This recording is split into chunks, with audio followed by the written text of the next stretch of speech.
এখন এই সরকারের বৈধতা যখন না, এই সরকার তাহলে নির্বাচনে দিবে কিভাবে? এই সরকার গণভোট দিবে কি করে? এই সরকার তো কিছুই নাই। এই সরকার তো থাকারই তো থাকে। এই সরকার কার্যক্রম নিষিদ্ধ আওয়ামী লীগ যখন থেকে লকডাউন কর্মসূচি ঘোষণা করে তারপর থেকে বাসে আগুন, ককটেল বিস্ফোরণ, শিক্ষা প্রতিষ্ঠানের বাসগুলোতে আগুন কিংবা শিক্ষা প্রতিষ্ঠানে ককটেল বিস্ফোরণ এমন ঘটনা ঘটছে। কাল সেই 13 নভেম্বর সরকার নানান প্রস্তুতি নিয়েছে। কি মনে হয় কি ঘটতে যাচ্ছে আনিস আলমগীর? করতে যাচ্ছে তো কিছু একটা, এটা তো দেখাই যাচ্ছে। আপনি যেভাবে বলছিলেন বাসে আগুন, বিশেষ করে এই জিনিসটা আমাদের পুরনো একটা কালচারে পরিণত হয়েছে। যা যা কিছু হোক, ক্ষোভ মেটানোর জন্য বাসে আগুন দিয়ে দেওয়া। ইভেন স্বামী স্ত্রী মারামারি হলো, সামনে বোধহয় এটা হবে যে চলো একটা গাড়ি ভেঙে দিই।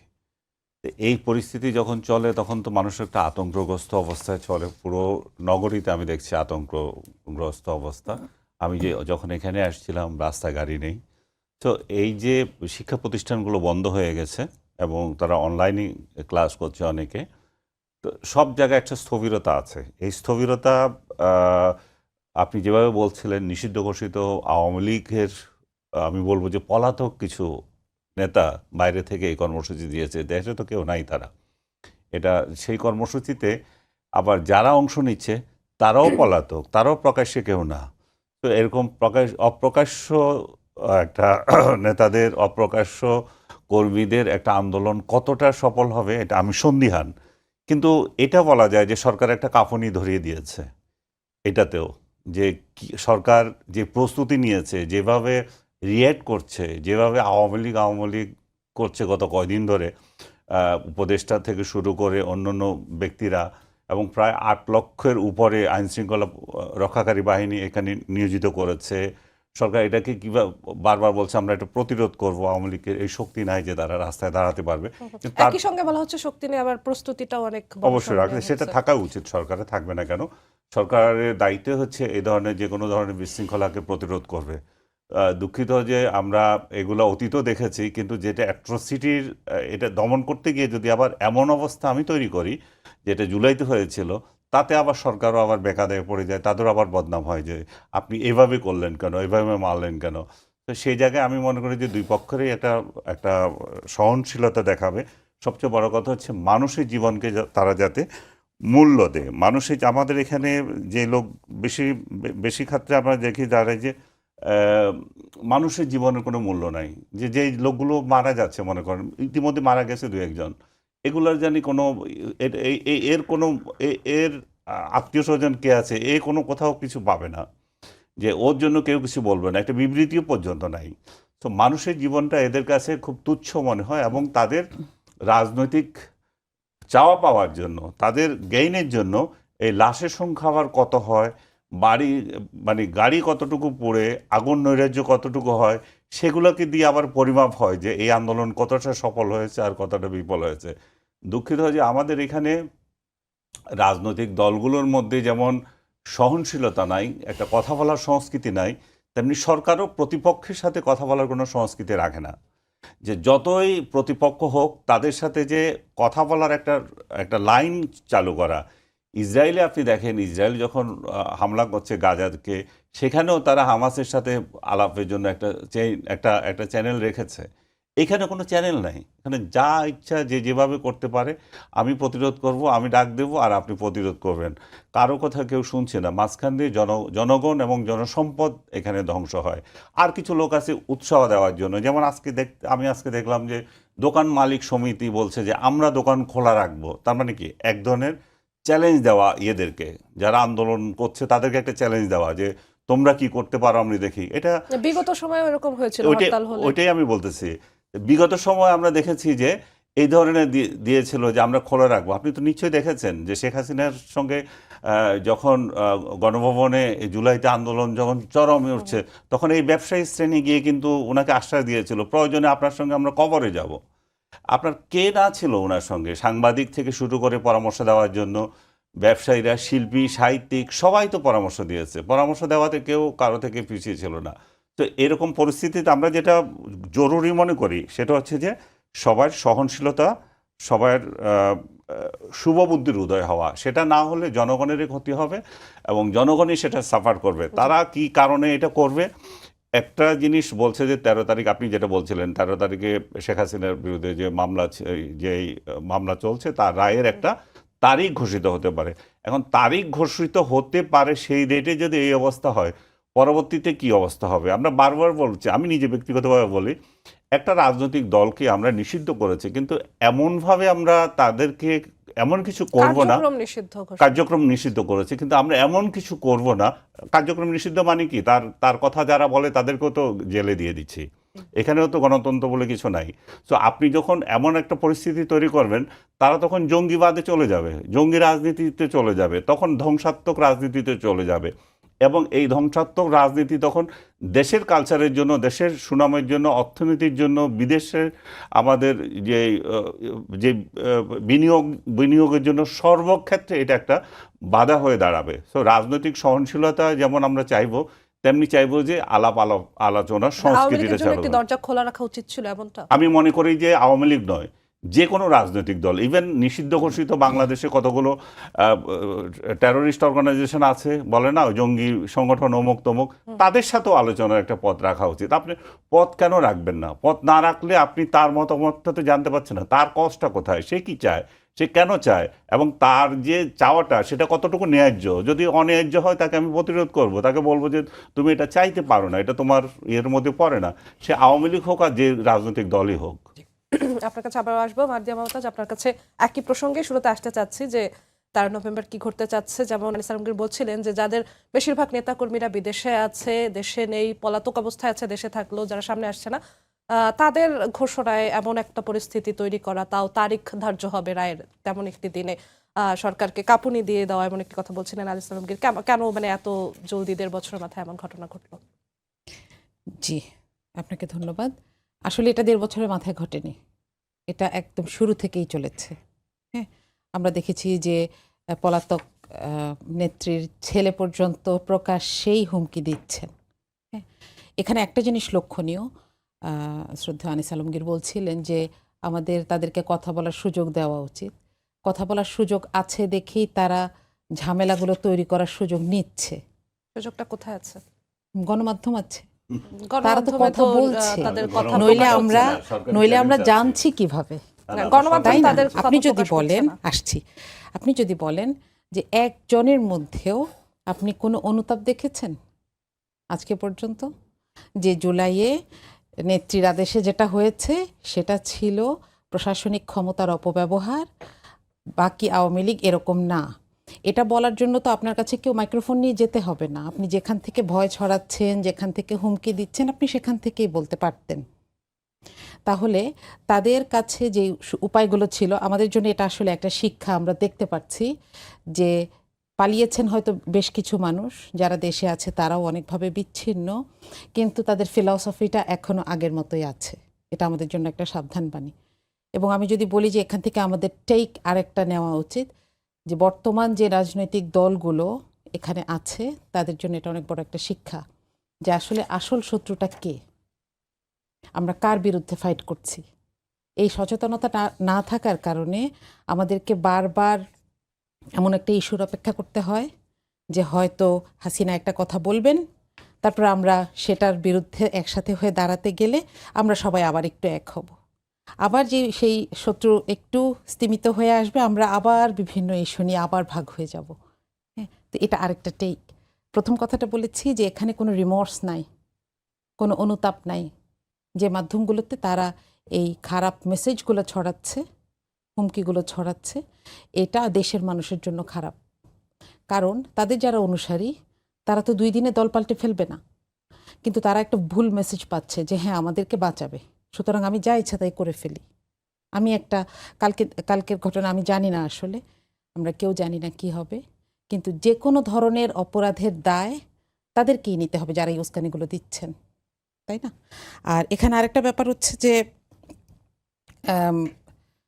বিভিন্ন ধরনের দুই পক্ষেই, উনিও বললেন যে দুই পক্ষেই বিভিন্ন ধরনের উস্কানি চ্যালেঞ্জ আসছে। এটা আমাদের কারোর জন্য ভালো না। আমাদের সামনে একটা বড় অনুষ্ঠান আছে, নির্বাচন নিয়ে আমাদের এখন অনেক ব্যস্ত থাকা দরকার। তো ওগুলো থেকে আমরা কিন্তু সাময়িকভাবে একটু ফেরত যাচ্ছি, একটু ডিস্ট্রাক্ট হয়ে যাচ্ছি, এটা আমাদের জন্য খারাপ। আমার মনে হয়। ডিস্ট্রাক্ট আমরা কি এই আওয়ামী লীগের এই বিষয়টাতেই হচ্ছি, নাকি অন্যান্য আরো বিভিন্ন কারণে আমরা হচ্ছি না? গণভোট না, থেকে হ্যাঁ শুরু করে ঠিক আছে, বিভিন্ন ওগুলো কারণে? নির্বাচনমুখী কার্যক্রম, আর এইটা একটা অপ্রয়োজনীয় কাজ। হ্যাঁ, এটাকে একটা উস্কানি দিয়ে, একটা ভয় দিয়ে, এবং শুধু মৌখিক ভয়ে তো আসলে কাজ হয় না। কি করা হচ্ছে, আমার নিজে ইউনিভার্সিটির 2টা গাড়ি পুড়েছে, আমি জানি।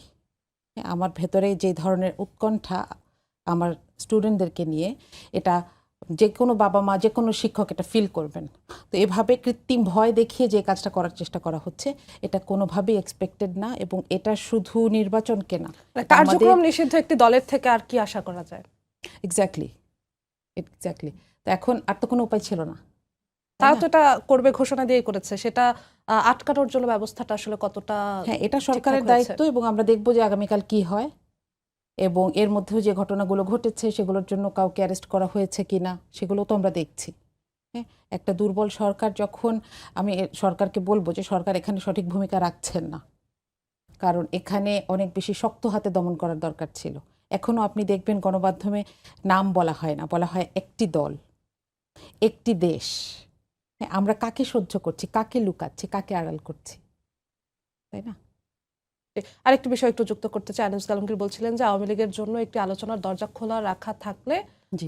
হয়তো কিছুটা এই অনাকাঙ্ক্ষিত পরিস্থিতি এড়ানো যেত। আপনার কি মনে হয় একটি দরজা আলোচনার খোলা রাখা দরকার ছিল? শুধু আওয়ামী লীগ না, যে কোনো নিষিদ্ধ কার্যক্রম নিষিদ্ধ দলের জন্য খোলা রাখা উচিত কিনা? সেই আহ্বানটি সেই দলের পক্ষ থেকে আসতে হবে। হিসাবটা সহজ। এখানে যে অপরাধ করে তার সাথে কেউ আলোচনায় বসতে যায় না, তার জন্য শাস্তি চায়।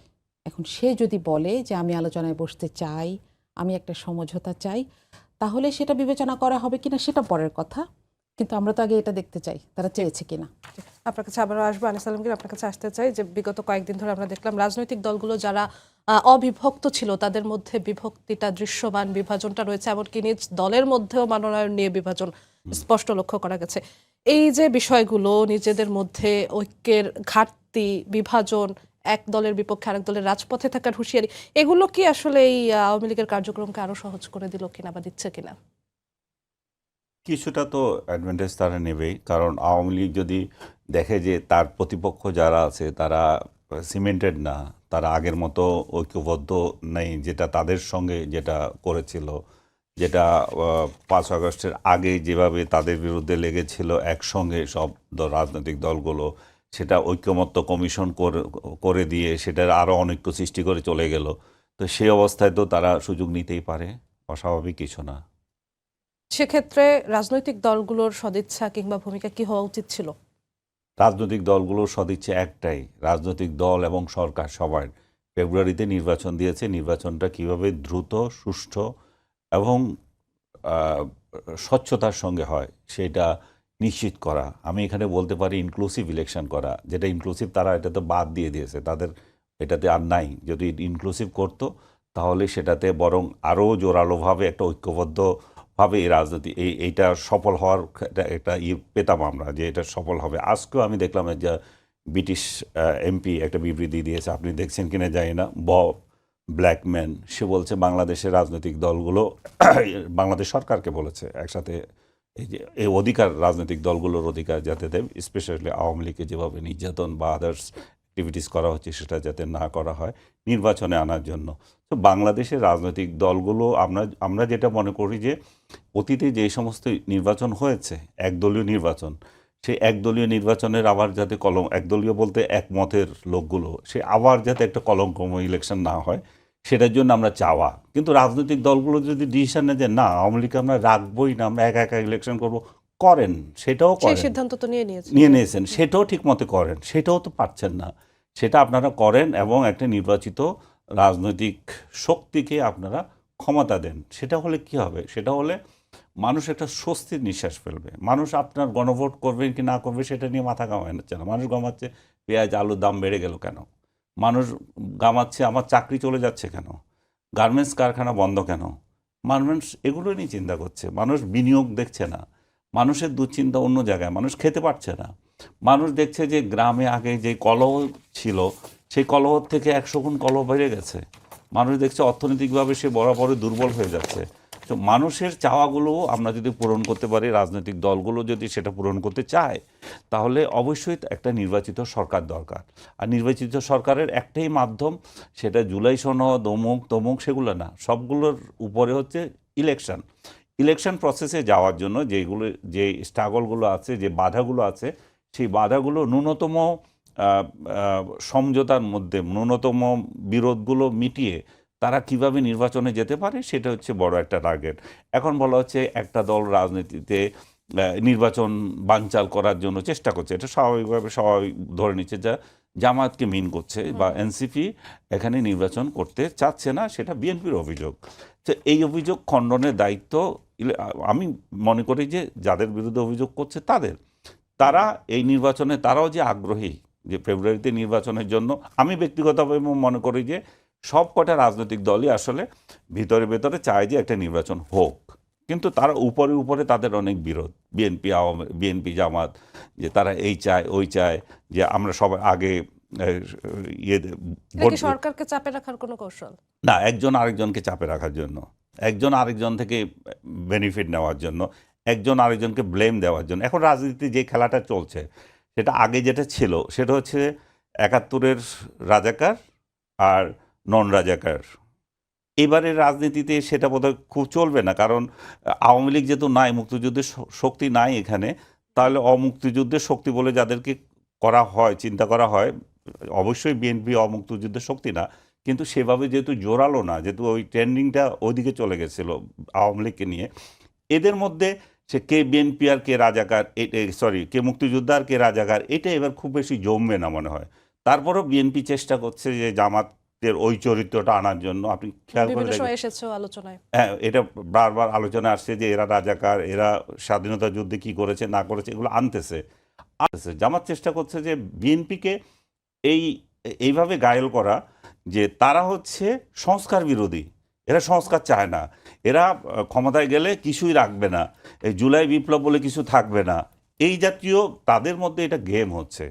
অরিজিনালি তারা দুজনেই চাইবে যে ক্ষমতায় যাওয়ার জন্য, এবং জামাত নিঃসন্দেহে জানে যে তারা এবার ক্ষমতায় যাবে না, তারপরেও তারা প্রশাসন বলেন, শিক্ষা প্রতিষ্ঠান বলেন, নানা জায়গায় দখলদারিত্ব নিয়ে তারা কিভাবে একটা শক্ত প্রধান বিরোধী দল হিসেবে থাকে, তাদের সেই চেষ্টা থাকবে। আর বিএনপির তো অবশ্যই চেষ্টা থাকবে যে ক্ষমতায় যাওয়া, সেই ক্ষমতায় যাওয়ার খেলার মধ্যে আমরা কিছু শিকার হচ্ছি আর কি। এবং তারা যদি স্মুথলি যাচ্ছে না, সেই জায়গায় গেলে সবারই ভালো হবে, রাষ্ট্র একটা দিক নির্দেশনা পাবে, এবং সরকার যে একটা স্ট্রাগল করছে যে একটা নির্বাচন দিয়ে ওদের একটা নির্বাচিত সরকারের হাতে ক্ষমতা দেওয়ার জন্য, সেটাও সহজ হবে। জি, মার্জিয়া মাহমুদ তাজ, আপনার কাছে আসতে চাই। গণভোট সহ 5 দাবি মেনে নিতে 4 দিনের আলটিমেটাম দিয়েছে জামাত সহ 8টি দল। 16ই নভেম্বর থেকে যদি দাবি না মানে, তাহলে প্রধান উপদেষ্টার বাসভবনের সামনে অনির্দিষ্টকালের জন্য অবস্থান কর্মসূচির ঘোষণা দিয়েছেন দল কয়েকটির নেতারা। এবং এই যে জামাতের অবস্থান রাজপথে, এটি নিয়ে মির্জা ফখরুল ইসলাম আলমগীর বলেছে জামাত ইসলামী দেশকে অস্থিতিশীল অবস্থার দিকে নিয়ে যাওয়ার চেষ্টা করছে। এটা কি আসলে নির্বাচন পেছানোর জন্য, নাকি আসলে ওই যে আনিস আলমগীর যেমন বলল প্রতিপক্ষকে চাপে রাখার জন্য? আচ্ছা, এখানে গণভোটের ব্যাপারে কিন্তু বিএনপি এবং জামাত দুই পক্ষই এবং আরো অনেকগুলো পক্ষ একমত। শুধু এখন দর কষাকষি চলছে গণভোটের সময়টা নিয়ে। এখন আপনি যদি সাংবিধানিক বৈধতার কথা চিন্তা করেন, জুলাই সনদ, বর্তমান সরকার, অন্তর্বর্তীকালীন সরকার, এই সবগুলোর বৈধতার জন্য কিন্তু গণভোটের প্রয়োজন আছে। এখন বরং এই এই এই অপবাদটা কিন্তু বিএনপির উপর যায় বেশি, যে এই সময়টা নিয়ে রাজি না হয়ে গণভোট আগে হতেই হবে যদি আপনি এগুলোকে বৈধতা দিতে চান। এখন বিএনপি এটার ব্যাপারে অযথা দর কষাকষি করে এটাকে পিছিয়ে দিচ্ছে না। নির্বাচনের আগে এখন কত রকমের কাজ, তাদের নিজেদের ঘাড়েও তো অনেক রকমের কাজ। এজন্য তারা চাচ্ছে নির্বাচনের দিনে গণভোট আয়োজনের জন্য। না, গণভোটের ব্যাপারটা হচ্ছে কি, গণভোটের ব্যাপারটা হচ্ছে সাংবিধানিক বৈধতার জন্য প্রয়োজন। কারণ এখন যে সরকারটা চলছে, এটা সংবিধানে কোথাও কোনো অস্তিত্ব নাই। তাহলে আপনাকে এখানে মানুষের কনসেন্টের জন্য মানুষের কাছে যেতেই হবে। এটা আগে করে ফেলাটা সবগুলো দলের জন্য স্বস্তিদায়ক ছিল। এখন এটার ব্যাপারে রাজি না হওয়াটা পেছানোর চিন্তা, নাকি যারা চাইছে সেটা পেছানোর চিন্তা, এই প্রশ্নটা আমি আপনার মাধ্যমে দর্শকের কাছে করতে চাই। এখন ব্যাপার হচ্ছে যে নির্বাচনকে পেছানোর জন্য কে কোথায় কাজ করছে এটা তো আমাদের সামনে পরিষ্কার না, কেউ বলছে না। সবাই নির্বাচন চায় এবং সেই হিসেবে যদি আপনি দেখেন প্রস্তুতিতে সব দলই চেষ্টা করছে। জামাত একটু আগে প্রস্তুতি নিয়েছে, বিএনপি হয়তো কিছু কিছু আসন বাদ রেখে বাকিগুলোতে এখন মাত্র 2 সপ্তাহের মধ্যে আমরা দেখছি যে ঘোষণা করেছে, কিন্তু জামাত তো এর আরও অনেক আগে ঘোষণা দিয়েছে। তো এই আপত্তিটা তো ধোপে টেকে না যে তারা নির্বাচন পেছাতে চাচ্ছে। বরং আমি যদি আপনাকে একটা গল্প বলি, যে একটা ক্লাসে একটা প্রতিযোগিতামূলক পরীক্ষা হচ্ছে, সবাই 10 জন বসে পরীক্ষা দিচ্ছে, কিন্তু টিচারের চেয়ারের পায়াটা একটু নড়বড়ে। একটা ছাত্র বারবার বলছে যে স্যার আপনি কিন্তু পড়ে যাবেন। টিচারের কি তাকে ধমকিয়ে চুপ করে দেওয়া উচিত নাকি সতর্ক হওয়া উচিত? এখানে জামাত সেই ছাত্রটার কাজটা করছে, যারা গণভোট আগে চাচ্ছেন। আপনি জানেন এখানে জামাতও আছে, এনসিপিও আছে। তো এটা আসলে এই সরকারের জন্যই জরুরি। এবং আপনি জানেন সাংবিধানিক বাধ্যবাধকতা হচ্ছে 90 দিনের, কিন্তু এই যে 1.5 বছর পরে নির্বাচনটাকে টেনে নিয়ে আসা হলো, এর কিন্তু কোনো সাংবিধানিক ভিত্তি নাই। তাহলে সেটার জন্য আমি গণভোট ছাড়া তো আর কোনো উপায় দেখছি না। এখন যদি আপনি বলেন যে গণভোট চাইলে সেটা নির্বাচন পিছিয়ে দেওয়ার ষড়যন্ত্র, আমার মনে হয় তারা এই ব্যাপারটা সম্পর্কে সচেতন না। ঠিক এই সময়টাতে আসলে রাজপথে থাকার অনির্দিষ্টকালের অবস্থান কর্মসূচি ঘোষণা করাটা আওয়ামী লীগের কার্যক্রমকে সহজ করে দিবে কোনোভাবে? আমার মনে হয় দুইটার মধ্যে কোনো সম্পর্ক নেই। এটা একটা গণতান্ত্রিক কার্যক্রম। রাজপথে থাকা মানে রাজপথের সমস্ত কিছু বন্ধ করে দিয়ে রাজপথে থাকার কথা এখানে বলা হচ্ছে না। আপনি পার্থক্যটা বুঝবেন। আগামীকালকের জন্য আওয়ামী লীগ যে হুমকিগুলো দিয়েছে আর আজকে জামাত যে হুমকিগুলো দিয়েছে, জামাত সহ ইসলামী দলগুলো, দুটার মধ্যে তখন পার্থক্য আমি আছে। বলতে চাচ্ছি আওয়ামী লীগের কাজগুলো করতে তখন সহজ হবে কিনা। না, এটার সাথে তো এটার কোনো সম্পর্ক নেই। আওয়ামী লীগের কাজ কি? আওয়ামী লীগ যে লকডাউন কর্মসূচি দিয়েছে, বিশৃঙ্খলা করার চেষ্টা করছে, জি। একদল যদি রাস্তায় থাকে তখন আওয়ামী লীগের রাস্তায় সেই বরং কাজগুলো সেটা করা আমাদের সহজ জন্য হবে ভালো কিনা? হবে, দেশের মানুষের জন্য ভালো হবে। আপনাকে ধন্যবাদ। আনিস আলমগীর, আপনার কাছে আসতে চাই। মুজিবুর রহমান মঞ্জু, এবি পার্টির চেয়ারম্যান, তিনি একটি কথা বলেছেন, বর্তমানে দুটি রাজনৈতিক দলের ভোট এবং কর্মী বেশি, এই অহংকারে তারা দেশকে জিম্মি করে অনিশ্চয়তার দিকে ঠেলে দিচ্ছে। দুটি দল বলতে বিএনপি এবং জামাতকে বোঝাচ্ছে। আপনার কি মনে হয়? আমি সেটা জবাব দেওয়ার আগে আফার কথা একটু টেনে নিতে চাই। সেটা হচ্ছে যে উনি বলছেন যে গণভোটের প্রয়োজন আছে। আমি ব্যক্তিগতভাবে মনে করি যে এটা কমপ্লিট অযৌক্তিক একটা বিষয়, এটা দরকারই নাই।